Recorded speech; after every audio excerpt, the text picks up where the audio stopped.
Hi everybody, welcome back to my channel, Nonstop Talking with your girl here, Vivian Liu.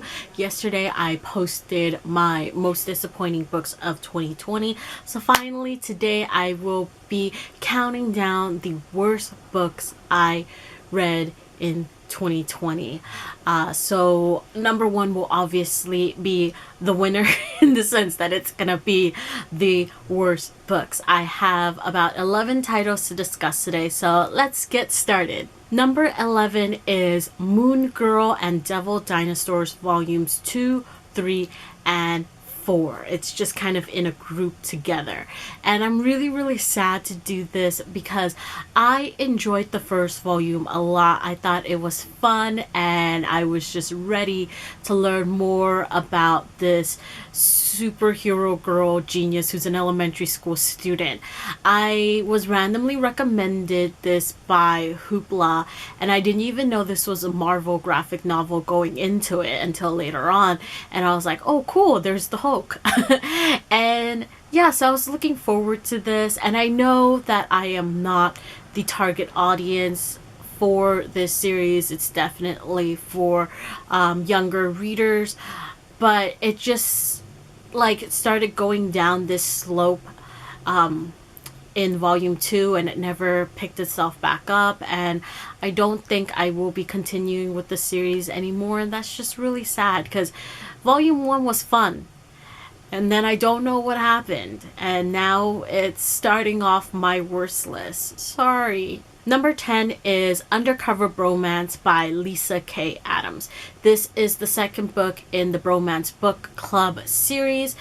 It follows a group of rich and successful men who form this book club to read romance novels in order to help with their romantic relationships. I thought the first book wasn't good, but wasn't bad. So I was willing to pick up this second book. But this second book just did not work for me. First things first, I found the main couple to just be irritating. Second, there's this plot twist regarding the guy Mac's background and father that I don't think was well done. Third, a lot of the side characters were really underdeveloped, and that's not good in a romance novel that wants to be a series, because obviously the next book you're reading is about the side characters and their romance, and to not develop the side characters I think was really I don't know if I want to continue anymore. And the main plot in this is against sexual assault allegations against the main girl's now former boss, and I don't really like the way it was handled. I don't think it was written well, and the situation was resolved in a way that was proper. So because of that, it just irked me so much that I decided I don't think I want to continue on with the series anymore. If the author writes something new, I think I will give that a chance, but as for the series, I'm done. I'm okay. Number 9 is On the Edge by Alison Van Diepen. I don't know if that's how you say the last name, but hopefully it is. If not, please correct me. This is the first book in a series that I will also not be continuing. So I think if a younger Vivian had picked this up, she would have enjoyed it.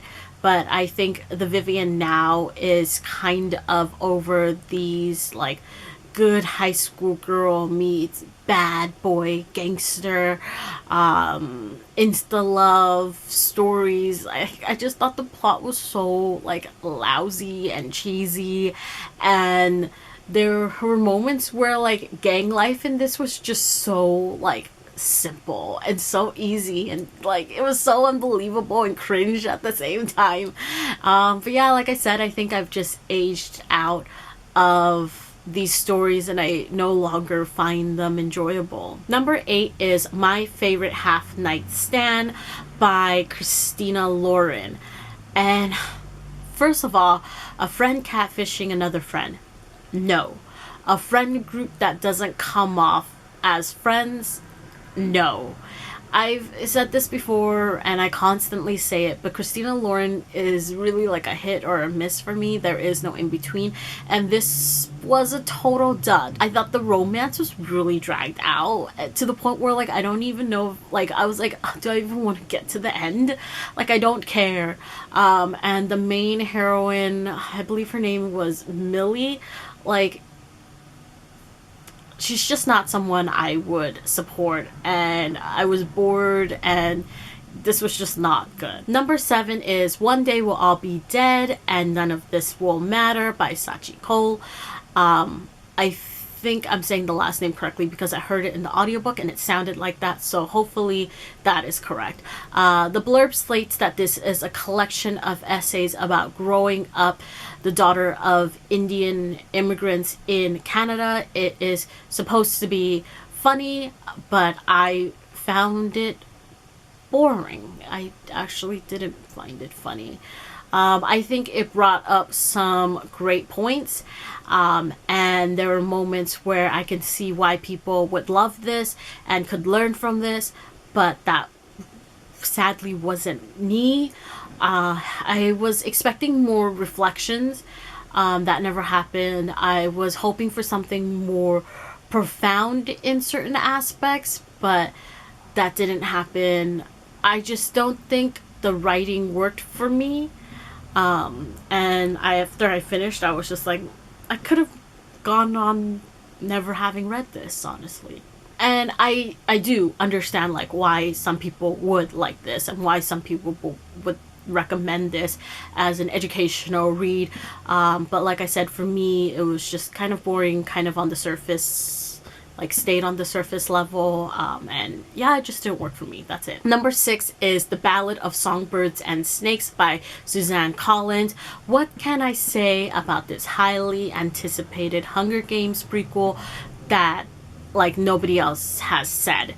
Because I feel like I've read several reviews that rated the book around the same as I did, or just rated the book low, and honestly I agree with all those people, and I totally like concur with what they say, and I have nothing to add except thank you for articulating my thoughts. Number 5 is Hannibal by Thomas Harris.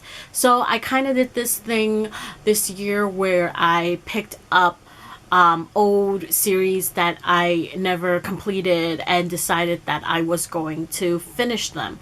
I read the first 2 books in the Hannibal Lecter series and loved them. So I was like, there's only 2 other books. Why don't I just, bang them out? Firstly, there is a reason why there is a huge gap that exists between book 2 and 3. Secondly, there is also a reason why the general public tells you to not continue after book 2. Listen to the people, Vivian. This book was literal trash. I was so...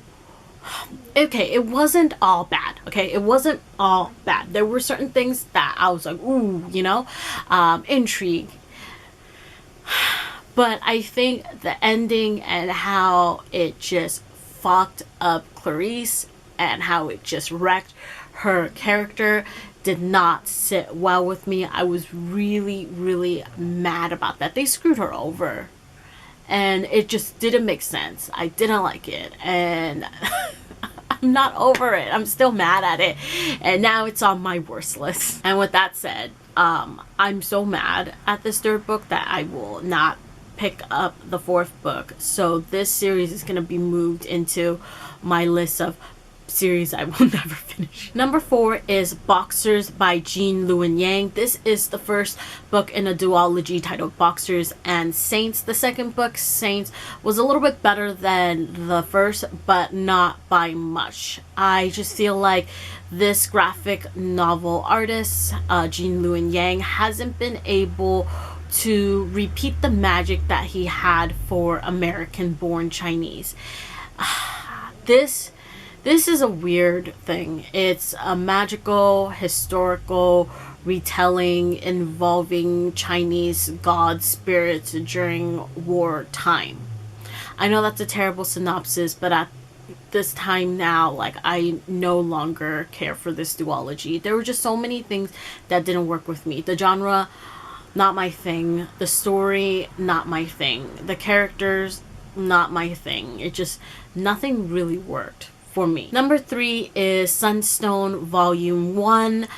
This is described as a sapphic BDSM romance graphic novel, and I think with that description you are probably thinking, like me, that this is going to be like super like intriguing, steamy, and maybe you'll learn something too, right? But I was just so bored. There were like moments where I was like, there's so much dialogue to read, I don't want to read the dialogue anymore. And that's really sad when you think about it, because this is a graphic novel. Like, there's very little to technically read in a graphic novel, and I was bored to the point where I was like, I don't know if I want to read the dialogue anymore. Like, I don't really know what happened with this, but all I can say is that, like, I was expecting something like good, and I ended up just being like, do I even want to finish this first volume? Number 2 is We All Looked Up by Tommy Wallach. I've told this story before, but I'm just going to briefly mention it again. So a former co-worker of mine was traveling, and at the airport bookstore, the bookseller recommended him this. He bought it, read it on flight, loved it, and then recommended it to me. And it's always been on my list, and finally this year I decided to pick it up because last year I read We Are the Ants, and We Are the Ants became my favorite book of that year. And I can tell all the people who compare We All Looked Up and We Are the Ants that no, you can't compare these two, okay? Besides the fact that it's like set in high school and that the world is ending, there's nothing similar about those two books at all. Like, nothing, okay? We All Looked Up. Firstly, like, all the characters were like very cookie cutter, very stereotypical cliche like characters, and the story is about the world ending, and there was no stakes, no urgency. It's like, what? Like, how does that even make sense? Like, there's nothing to read about then if there's no stakes, no urgency. And then the conclusion was just meh. And I was just so let down, and I really thought this was gonna be it. Like, there was nothing that would take the number 1 spot, and then this manga had to drop the ball. So at my number 1 spot is Happy Marriage Volume 7 by Maki and Joji. Happy Marriage. It started off fine. It's about, obviously, not like obviously, but you know, shoujo josei after you read a few. So it's about Rich Theo, a poor employee of his. They get into kind of an arranged marriage of sorts, and that's how it starts, okay? And I mean, like I said, with shoujo and josei romances, there's a lot of things that can be problematic, and it's kind of just the genre, and I know that's not like excusable, but I still read them anyways. However, Volume 7 does something, and I'm just so mad that I could never forgive it, and I will not be continuing with this series anymore, and I don't even know if I should read this mangaka's work anymore. So just 2 words: domestic abuse. Okay, when that slap happened, I was ready to like yeet my iPad from my hand because I was just so mad, okay? And then another thing that this manga did that rubbed me off the wrong way was that we're seeing the main character grow and mature and finally develop like a spine, okay? And then in this volume, she literally cries the entire time. And I'm not saying there's anything wrong with crying or being a crybaby. Don't get me wrong. I cry really easily. I consider myself a crybaby. but this, like, we're up to volume 7 now, right? So we're following this girl's journey of maturing and growing and standing up for what she believes in and doing the things that she wants to do. And then you have an entire volume of her just being like, I can't do anything. Cry, cry, cry, cry, cry. And you're like, what? And then the domestic abuse. And then you're like, you know what? I've forgiven a lot of things, but this is just unforgivable. I can't read this anymore. I'm done. You're done. And I'm just so tired of like shoujo and like josei romances having these like really problematic aspects and then selling it to readers as this is love. I'm getting like pretty heated about this. Oh man, seriously, volume 7, what a piece of shit. Or honestly now, like the series in general. Ugh. And I believe like it even has a live action, and I wonder like what the live action did, but I would not watch it. You know what, let's just wrap it up. We're done with Happy Marriage. We're not talking about Happy Marriage anymore. That is it for my worst books of 2020.